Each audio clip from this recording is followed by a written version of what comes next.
આપણે અત્યારે ગુજરાતની સિંચાઈ યોજનાનો અભ્યાસ કરવાનો છે કે આ સિંચાઈ યોજનાઓ આપણા સૌના માટે અત્યારે જીવાદોરી સમાન બને છે. એમાં વિવિધ સ્થળોએ બંધ આવેલા છે, કઈ નદી ઉપર આવેલા છે, કયા જિલ્લામાં આવેલા છે એના વિશે આપણે માહિતી પ્રાપ્ત કરવાની છે. એમાં બંધનું સ્થળ પહેલું છે નવાગામ. કઈ નદી ઉપર આવેલો છે? નર્મદા નદી ઉપર. એનો જિલ્લો છે નર્મદા.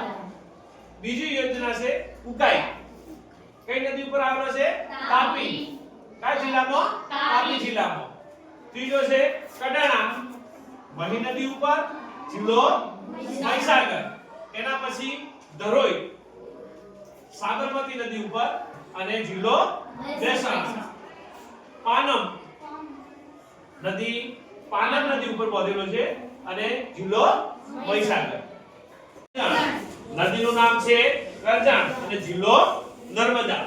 એના પછીનું બંધનું સ્થળ છે દમણગંગા નદી, દમણગંગા અને જિલ્લો વલસાડ.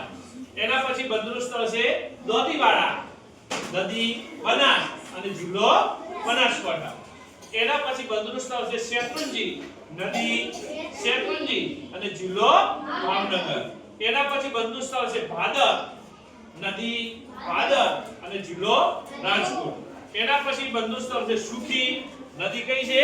સુખી અને જિલ્લો છોટાઉદેપુર. એના પછી 12મું શીપુ બંધનું સ્થળ નદી, શીપુ અને જિલ્લો બનાસકાંઠા.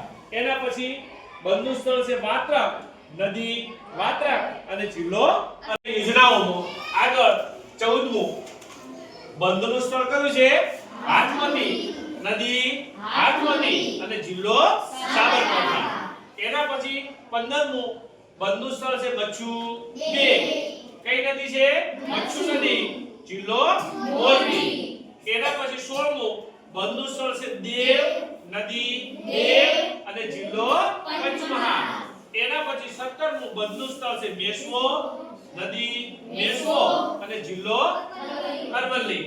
એના પછી મચ્છુ 1 નદી, મચ્છુ અને જિલ્લો મોરબી. એના પછી 19મું બંધનું સ્થળ છે વણાકબોરી નદીનું નામ છે મહી અને એનો જિલ્લો છે ખેડા.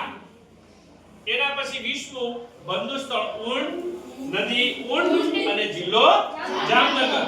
એના પછી બંધનું સ્થળ છે બુહાઈ નદીનું નામ બુહાઈ અને જિલ્લો સાબરકાંઠા. સિંચાઈ યોજનાઓમાં આગળ 22મું બંધનું સ્થળ છે મુકેશ્વર નદીનું નામ છે સરસ્વતી અને જિલ્લો બનાસકાંઠા. અને 23 બંધનું સ્થળ છે કાકરાપા નદી, તાપી અને જિલ્લો